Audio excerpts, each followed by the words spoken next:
1971 کے بعد پاکستان لوئسٹ ایب کے اوپر کھڑا ہے۔ 1971 کے حادثے کے بعد پاکستان سب سے لو پوائنٹ کے اوپر کھڑا ہے، پستی کے اوپر پہنچا دیا گیا ہے۔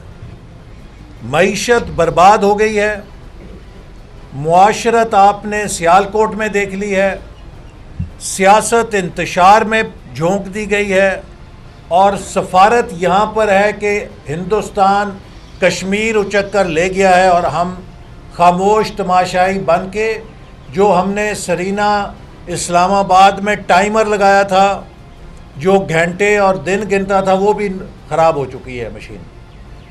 تو جس ملک کے طاقت کے یہ 4 پہیے ہوتے ہیں، معیشت، سیاست، معاشرت اور سفارت، آج یہ 4 پہیے پنکچر ہو چکے ہیں۔ تو ہم کیسے توقع رکھتے ہیں کہ ہم پاکستان کی خود مختاری کا دفاع کر سکیں گے؟ آج اس حکومت نے صرف زندہ رہنے کے لیے، وینٹیلیٹر پہ چلنے کے لیے، پیسے لینے کے لیے جو بین الاقوامی معاہدے کیے ہیں، وہ پاکستان کی خود مختاری کو سرنڈر کرنے کے ڈاکومنٹس ہیں، وہ نیشنل ساورنٹی کو سرنڈر کرنے کے انسٹرومنٹس ہیں۔ آج اگر ہم پاکستان کو خود مختار ملک کہیں تو ہم خود کو دھوکہ ضرور دے سکتے ہیں، لیکن ہم اپنی خود مختاری ان چند ارب ڈالروں کے لیے بیچ چکے ہیں جو کہ اس حکومت کی نالائکی اور ناکامی کی وجہ سے ہمیں ادھار لینے پڑ رہے ہیں۔ آج یہ حکومت اپنی ناکامی اور نالائکی کو پردہ ڈالنے کے لیے اس کے عوض پاکستان کی خود مختاری کا سودا کر چکی ہے۔ کیا کسی کو احساس ہے کہ ایک ایٹمی طاقت اس طرح نہیں چلائی جا سکتی؟ ایک ایٹمی ملک، اس کو آپ اس کی خود مختاری سرنڈر کر کے نہیں چلا سکتے۔ یہ ایک ایسا پوائنٹ ہے جو آج ہر پاکستانی کے لیے لمحہ فکریہ ہے۔ آج پاکستان جہاں پہنچ چکا ہے اس کو آپ ٹینکوں اور توپوں سے نہیں بچا سکتے۔ آج پاکستان کے عوام کو جس انتشار میں دھکیل دیا گیا ہے، ہم تقریروں سے اور گالیوں سے اس ملک کو نہیں بچا سکتے۔ آج پاکستان کو جس ہتھیار کی ضرورت ہے، اس ہتھیار کا نام ہے قوت اخوت عوام۔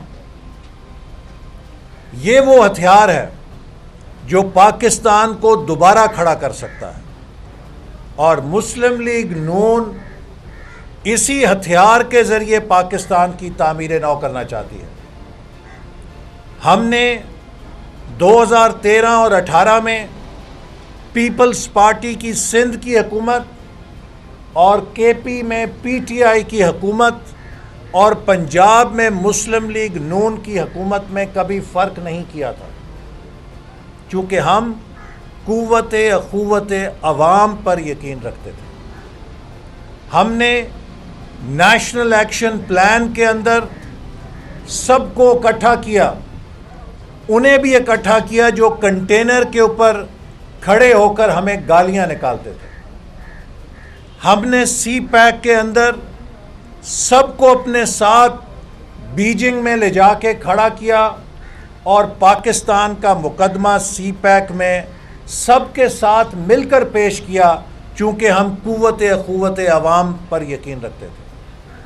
آج یہ حکومت پاکستان میں جس طرح کا انتشار پیدا کر رہی ہے، سیاسی انتشار پیدا کر رہی ہے، فکری انتشار پیدا کر رہی ہے، نظریاتی انتشار پیدا کر رہی ہے، اس سے پاکستانی قوم تقسیم در تقسیم در تقسیم کے عمل سے گزر رہی ہے. ہمیں کسی دشمن کی ضرورت نہیں ہے. پاکستان کے ترقی کے سفر کو، پاکستان کی یکجہتی کے سفر کو ختم کرنے کے لیے 2018 سے پہلے جھوٹی خبریں پھیلائی گئیں، جھوٹے وعدے کیے گئے، پاناما کا ڈرامہ کیا گیا، اور ہنستے کھیلتے پھلتے پھولتے پاکستان کو آج ایک بھوکے لاچار پاکستان میں تبدیل کر دیا گیا. اس بات کی اجازت ہم نہیں دیں گے. پاکستان کے مالک پاکستان کے عوام ہیں. پاکستان کے مالک پاکستان کے خلاف سازشیں کرنے والے نہیں ہیں. مسلم لیگ نون پاکستان کی ماں ہے. ہم پاکستان کے ساتھ یہ کھلواڑا نہیں ہونے دیں گے. اور لاہور کے عوام نے ایک بار پھر ثابت کر دیا ہے کہ پاکستان کے عوام کی آواز کو نہ طاقت سے دبایا جا سکتا ہے، نہ نوٹوں سے خریدا جا سکتا ہے.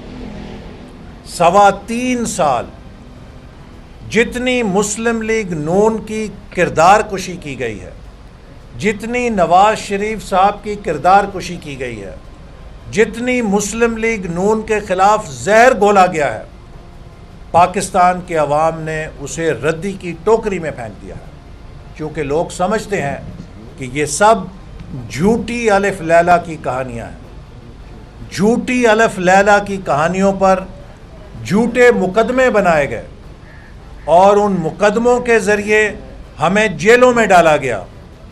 لیکن فتح الحمدللہ اللہ تعالیٰ نے ہمیں دی، کیونکہ وہ جھوٹے مقدمے عدالتوں کے سامنے جا کر جھوٹے ثابت ہوئے. تو آج پاکستان کو ہمیں انتشار سے نکال کے دوبارہ یکجہتی پر لانا ہے.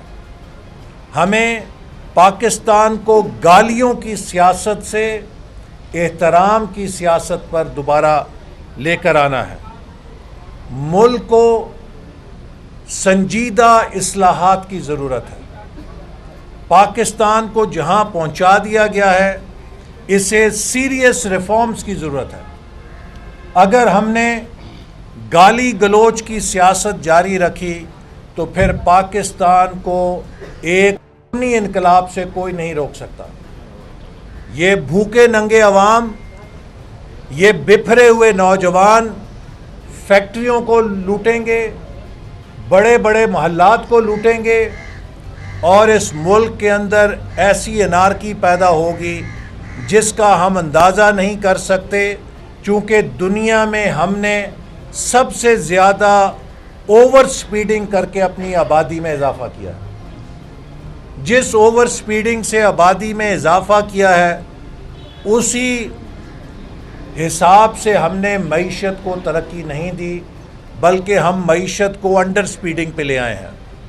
تو اوور سپیڈنگ کی آبادی اور انڈر سپیڈنگ کی معیشت، یہ کسی ملک میں خونی انقلاب پیدا کرنے کے لیے ایک بہترین اسکرپٹ ہے. ہم نے پاکستان کو اس انجام سے بچانا ہے، اور اس کو بچانے کے لیے ہمیں پاکستان کو ان نالائقوں اور نااہلوں سے نکالنا ہے جو کہ کسی اور دنیا میں رہتے ہیں.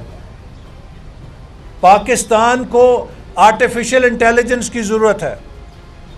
پاکستان کو کلاؤڈ کمپیوٹنگ کی ضرورت ہے، بگ ڈیٹا کی ضرورت ہے، آٹومیشن اور روبوٹکس کی ضرورت ہے. یہ ہم بنا رہے تھے، اور ہمارے وزیر اعظم صاحب کہتے ہیں کہ روحانیات کی یونیورسٹی کی ضرورت ہے. ہم روحانی ترقی کے خلاف نہیں ہیں، لیکن ہر مسلمان کا دل روحانی روشنی سے منور ہے. ہم روحانی ترقی کے پیچھے نہیں ہیں. ہم آج مغرب سے مار کھا رہے ہیں. ہم دنیا سے اگر مار کھا رہے ہیں تو سائنس اور ٹیکنالوجی کے پیچھے رہ رہے ہیں. ہمیں اس کی طرف توجہ دینے کی ضرورت ہے. وزیر اعظم صاحب کی فکر یہ ہے کہ مغرب کا ہمارے اوپر تباہ کن اثر ہے. ہمیں ضرورت اس بات کی ہے کہ ہم مغرب کی اچھی چیزوں کی تقلید کریں, ہم مغرب کی بری چیزوں کی تقلید نہ کریں. آج تمام بیماریوں کا علاج مغرب میں ہے. آج ٹیکنالوجی جو ہم استعمال کر کے اپنی زندگی آسان کر رہے ہیں وہ ساری مغرب کے اندر ہے. ہمیں اس ٹیکنالوجی کو واپس لے کر آنا ہے. جیسے مغرب اسپین اور بغداد سے علم لے جا کر اس نے یورپ میں نشت ثانیہ کی تھی, تو ہمیں یہ لوگوں کو فضول بحثوں میں الجھانے کی بجائے بتانا چاہیے کہ مسلمان آج علم, سائنس اور ٹیکنالوجی میں پیچھے رہ گیا ہے, اور ہم نے مغرب سے اپنی گمشدہ میراث لا کر اپنے اداروں کو, اپنی جامعات کو, اپنی یونیورسٹیوں کو, اپنے مدرسوں کو علم اور تحقیق کی روشنی سے منور کرنا ہے. یہ ہے ڈسکورس جو ہمیں کرنے کی ضرورت ہے. آج پاکستان کے بڑے بڑے عہدوں پر کرے نکالے جاتے ہیں, فالیں نکالی جاتی ہیں. ہمیں یہ ملک فالوں سے اور کروں سے نہیں چلانا, ہمیں یہ ملک ٹیکنالوجی کے ساتھ چلانا ہے, تحقیق کے ساتھ چلانا ہے, انوویشن کے ساتھ چلانا ہے. یہ وہ چیزیں ہیں جو ویژن 2025 میں ہم نے رکھی تھیں اور ہم اس سفر پہ جا رہے تھے. ویژن 2025 پاکستان کو ایک جدید معیشت میں ڈھالنے کا پروگرام تھا جسے اس حکومت نے ردی کی ٹوکری میں ڈال دیا ہے. آج بھی حکومت کے پاس کوئی معاشی ترقی کا پروگرام نہیں ہے. ان کے پاس ہے تو صرف فالیں ہیں یا کرے ہیں جن کے اوپر ملک چل رہا ہے. تو یہ پاکستان کو برباد کر رہے ہیں. ہم نے پاکستان کو ان سے بچانا ہے. اور جو لوگ اس حکومت کی حمایت کر رہے ہیں, چاہے وہ ٹیلی فون سے حمایت کر رہے ہیں یا واٹس ایپ سے حمایت کر رہے ہیں, میرا خیال ہے کہ اب وقت آ گیا ہے کہ اب صرف عوام کی ای میل کی طرف توجہ دی جائے جو یہ کہہ رہی ہے صبح شام. عوام کی ای میل یہ کہہ رہی ہے کہ ہمیں اس حکومت سے نجات چاہیے. ہم مہنگائی سے مارے گئے ہیں, مہنگائی نے لوگوں کا زندہ رہنا ناممکن کر دیا ہے. غریب تو غریب, مڈل کلاس اور سفید پوش طبقہ بھی تباہ و برباد ہو چکا ہے. یہ ہے وہ نیا پاکستان. تو اس ملک کو بچانے کے لیے مہنگائی اور بے روزگاری اور غربت سے نجات کے لیے انشاءاللہ تعالی 23 مارچ 2022 پاکستان کی عوام کی فتح کا دن ہوگا. میں آخر میں کہنا چاہتا ہوں کہ کراچی جو ہے وہ پاکستان کی معیشت کا دل ہے. کراچی کو شنگھائی, سنگاپور, ہانگ کانگ کے پائے کا شہر ہونا چاہیے تھا, لیکن بدقسمتی سے کراچی کو انصاف نہیں مل سکا. کراچی والوں نے جن کو ووٹ دیے انہوں نے کراچی کو کراچی کا حق نہیں دیا. مسلم لیگ نون کو کراچی سے ووٹ نہیں ملے. اس کے باوجود کراچی کا سب سے پہلا میس ٹرانزٹ کا منصوبہ گرین لائن مسلم لیگ نون کی حکومت نے 25 ارب کا دیا, جسے تقریباً 85-90% ہم مکمل کر کے چھوڑ کے گئے تھے. 3.25 سال ہو گئے ہیں. ان نالائقوں سے گرین لائن کا منصوبہ مکمل نہیں ہو سکا. اگر مسلم لیگ نون کی حکومت رہ جاتی تو گرین لائن جیسے 2 اور منصوبے چالو ہو چکے ہوتے کراچی میں. ہم نے کراچی میں K4 کے لیے 12.5 ارب روپیہ سندھ حکومت کو دے دیا تھا وفاقی حکومت نے. چونکہ 25 ارب روپے کی قیمت بتائی گئی تھی, اس میں وفاقی حکومت کا 1/3 حصہ تھا, لیکن ہم نے اس کو بڑھا کے نصف کر دیا کہ ہم 1/3 کی بجائے نصف حصہ دیں گے تاکہ کراچی کے عوام کو پانی مل سکے. میں آج بھی کہتا ہوں کہ اگر کراچی کے عوام کو پانی، بجلی اور صفائی فراہم کر دی جائے تو کراچی کے لوگوں میں اتنی جان ہے، یہ کراچی کو سنگاپور کے مقابلے کا شہر بنا دیں گے۔ لیکن کراچی کو نہ کسی نے بجلی دی، نہ پانی دیا، نہ صفائی دی، اور امن بھی کراچی کو مسلم لیگ نون کی حکومت نے دیا۔ تو انشاءاللہ تعالی میں امید کرتا ہوں کہ مستقبل میں کراچی کے لوگ اگر مسلم لیگ نون کو ووٹ دیں گے تو ہم آپ سے 4 چیزوں کا ضرور وعدہ کرتے ہیں۔ یہ 4 چیزیں حکومت دے گی اور روزگار خود بخود پیدا ہوگا: بجلی، پانی، صفائی اور امن۔ اور پھر آپ دیکھیے گا کہ کراچی کیوں نہیں شنگھائی بنے گا، کراچی کیوں نہیں ہانگ کانگ اور سنگاپور کے مقابلے کا شہر بنے گا۔ کراچی کے عوام میں انٹرپرائز ہے، یہ پاکستان کی بزنس کا جھومر ہے۔ انشاءاللہ تعالی یہ ہمارا وعدہ ہے۔ اسی طرح سندھ کے عوام کے ساتھ ہم نے ہمیشہ کوشش کی ہے کہ ان کا حق ان کو دیں۔ مسلم لیگ نون نے سندھ کے عوام کو تحفظ دیا ہے اور امن دیا ہے۔ سندھ کے سرزمین میں جو سونا دفن تھا تھر کے اندر، 70 سالوں میں اس کو کوئی نہیں نکال سکا تھا۔ یہ مسلم لیگ نون کی وفاقی حکومت تھی جس نے سندھ حکومت کا ہاتھ پکڑا، اس کو سی پیک میں شامل کیا اور سی پیک کے ذریعے فائنینسنگ لا کر دی، جس کے نتیجے میں آج تھر پاکستان کی توانائی کا مرکز بننے جا رہا ہے۔ پاکستان کو سستی ترین بجلی وہاں سے مل رہی ہے۔ یہ مسلم لیگ نون کی حکومت کا کارنامہ ہے کہ سندھ کا جو سب سے قیمتی خزانہ ہے اس کو ہم نے زمین سے نکال کر ایک پیداواری اثاثہ پاکستان کے لیے بنا دیا ہے۔ یہ مسلم لیگ نون کی حکومت کا کارنامہ ہے کہ ہم نے موٹر ویز کے ذریعے سندھ کو پاکستان کے ساتھ جوڑ دیا ہے۔ سکھر ملتان موٹر وے ہم نے مکمل کر دی، اور سکھر حیدرآباد موٹر وے ہم ٹینڈر کر گئے تھے، اور اگر ہماری حکومت ختم نہ ہوتی تو 2021 میں سکھر حیدرآباد موٹر وے بھی مکمل ہو جانی تھی، اور حیدرآباد کراچی موٹر وے بھی ہم مکمل کر گئے، جس نے حیدرآباد اور کراچی کو اب جڑواں شہر بنا دیا ہے۔ اگر آپ کراچی سے حیدرآباد جائیں تو آپ یہ فرق نہیں کر سکتے کہ کہاں کراچی ختم ہوا ہے اور کہاں حیدرآباد شروع ہوا ہے۔ اسی طرح یونیورسٹیوں کے منصوبوں کے لیے ہم نے پیسے جاری کیے۔ سندھ یونیورسٹی کو ہم نے 25 سال بعد ایک بڑا منصوبہ دیا، جو وہاں کے وائس چانسلر نے کہا کہ 25 سال کے بعد ہمیں کوئی بڑا منصوبہ ملا ہے۔ مہران یونیورسٹی انجینئرنگ کو منصوبے دیے اور زرعی یونیورسٹیوں کو منصوبے دیے۔ ہم نے سندھ کی یونیورسٹیز کو پیسے دیے، شاہراہیں بنائیں۔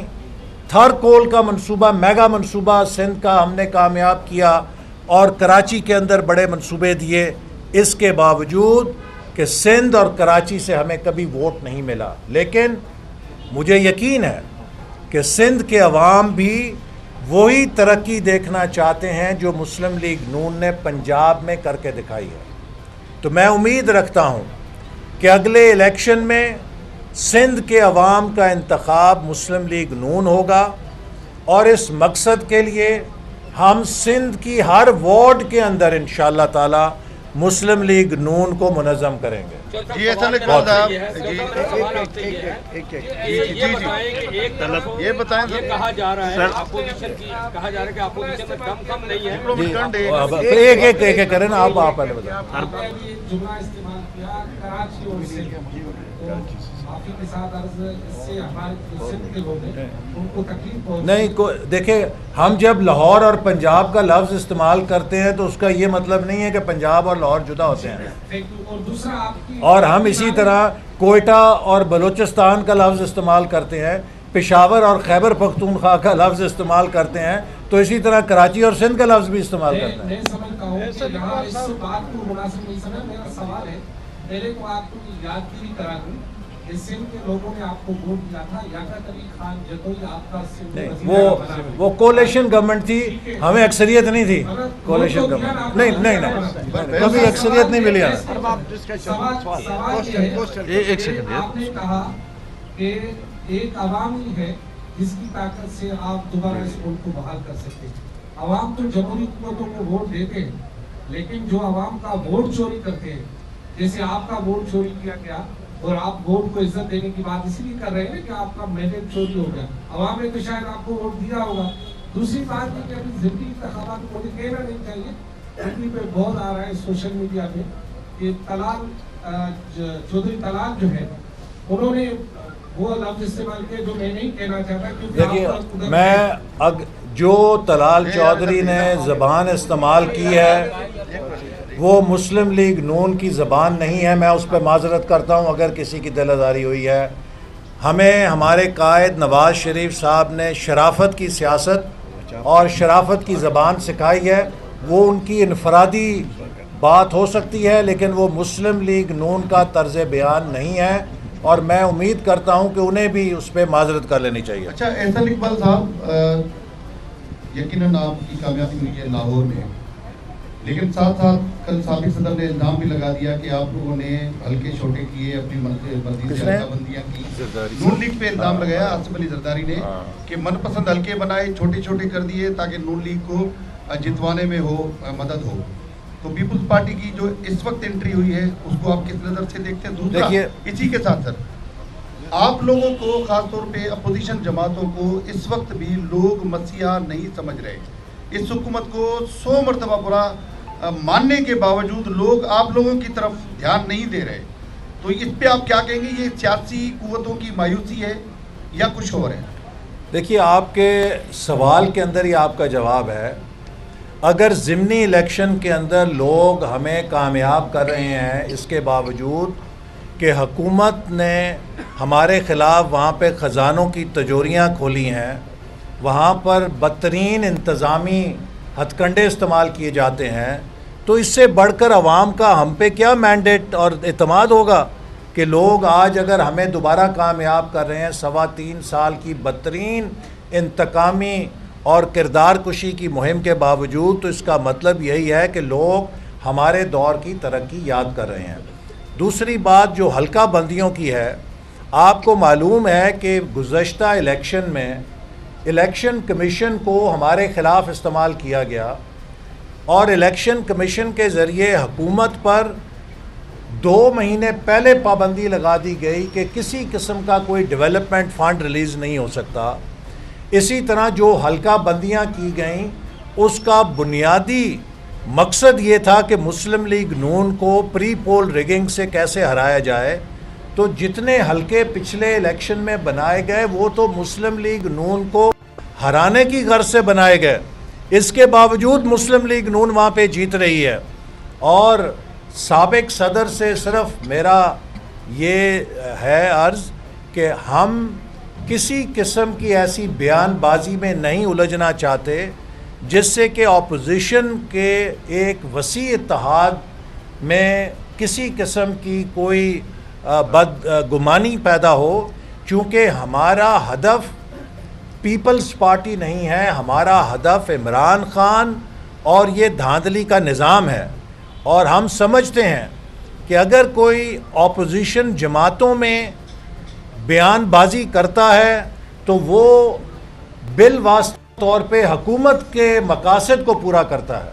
تو ہم کسی قسم کے اپوزیشن کے میچ میں پڑھنے کی بجائے ہم ویل لیفٹ کریں گے. ہماری طرف جو تنقید کسی اپوزیشن کے رہنما کی طرف سے ہوگی ہم اس گیند پہ نہیں کھیلیں گے, ہم اسی گیند پہ چھکا ماریں گے جو عمران خان کی طرف سے باؤنسر آئے گا. احسن اقبال صاحب شیخ رشید نے کل کہا ہے کہ جو لانگ مارچ ٹھیک ہے کہا رہے نا